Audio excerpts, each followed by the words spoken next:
আসসালামু আলাইকুম রহমতুল্লাহি ওয়া বারাকাতুহু নাহমাদুহু ওয়া নুসাল্লি আলা রাসূলিহিল কারীম আম্মা বা'দ ফাআউযু বিল্লাহি মিনাশ শাইতানির রাজীম। সম্মানিত দর্শকবৃন্দ, আশা করছি আপনারা সকলে ভালো আছেন, সুস্থ আছেন, সুন্দর আছেন। আর আজকে আমি আপনাদের সামনে 4টি কোরআনের আয়াত এবং 4টি হাদিস আপনাদের সামনে পড়ব এবং বঙ্গানুবাদ করব, তারপরে রোজার সম্পর্কে কিছু বলার চেষ্টা করবো ইনশাআল্লাহ। তো চলুন শুরু করি। আল্লাহ রাব্বুল আলামিন তিনি বলেছেন, শাহরু রমাদানাল্লাযী উনজিলা ফীহিল কুরআন হুদাল লিন-নাসি ওয়া বায়্যিনাতিন মিনাল হুদা ওয়াল ফুরকান ফামান শাহিদা মিনকুমুশ শাহরা ফালইয়াসুম।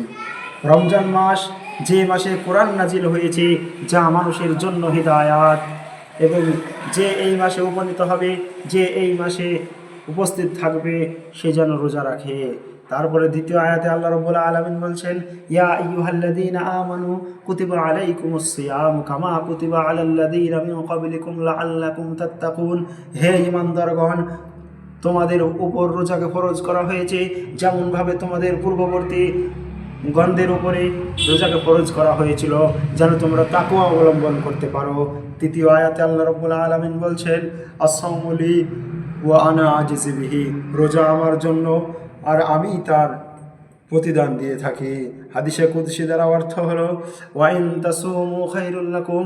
তোমরা রোজা রাখলে তা তোমাদের জন্য উত্তম। সূরা বাকারা 184 নম্বর আয়াত। রমজান সম্পর্কে এবার 4টি হাদিস আপনাদের সামনে পেশ করছি, চলুন পেশ করে আসি। মান সাওমা রমাযানা ঈমানান ওয়া ইহতিসাবান গুফিরা লাহু মা তাকাদ্দামা মিন যামবিহি। হে যে ঈমান ও সওয়াবের আশায় রমজানের রোজা রাখে, তার আগের গুনাহ মাফ হয়। বুখারী ও মুসলিম।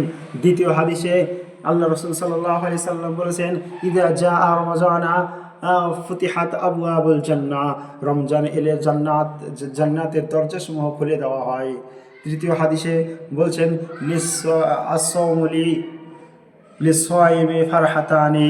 রোজাদারের জন্য 2টি আনন্দ, ইফতারের সময় ও আল্লাহর সাক্ষাতের সময়। 4 নম্বর হাদিস, আল্লাহ রাসূল সাল্লাল্লাহু আলাইহি সাল্লাম বলেছেন, তাসাহহারু ফাইন্না ফিস সুহুরি বারাকাতান। তোমরা সাহারি খাও, কেননা সাহারিতে বরকত আছে। বুখারী।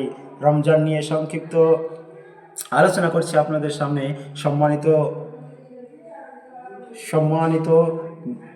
দর্শকবৃন্দ, আল্লাহ তাআলা আমাদেরকে যে বরকতময় মাস দান করেছেন, তা হলো মাহে রমজান মাস। এই মাসে নাজিল হয়েছে আল কোরআন, যা মানব জাতির জন্য পূর্ণাঙ্গ হিদায়াত। আল্লাহ রাব্বুল আলামিন বলেছেন, ইয়া আইয়ুহাল্লাযীনা আমানু কুতিবা আলাইকুমুস সিয়াম। হে মুমিনগণ, তোমাদের উপর রোজা ফরজ করা হয়েছে। রমজান শুধু না খেয়ে থাকার নাম নয়, বরং চোখ, কান, জিহ্বা ও মনকে গুনাহ থেকে বাঁচানোর নামই হচ্ছে রমজান সিয়াম। আল্লাহ রাসূল সাল্লাল্লাহু আলাইহি সাল্লাম তিনি বলেছেন, মান সাওমা রমাযানান ঈমানান ওয়া ইহতিসাবান গুফিরা লাহু মা তাকাদ্দামা মিন যামবিহি। যে ঈমানের সাথে রোজা রাখে, তার সব গুনাহ মাফ হয়ে যায়।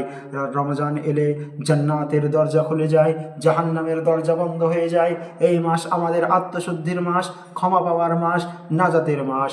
তাই আসুন আমরা রোজার সাথে সাথে রমজানের নামাজ কায়েম করি, রমজানের রোজার সাথে সাথে সালাত কায়েম করি, কোরআন তেলাওয়াত করি, বাড়াই গীবত, মিথ্যা ও ঝগড়া থেকে দূরে থাকি এবং আল্লাহর নৈকট্য অর্জন করি।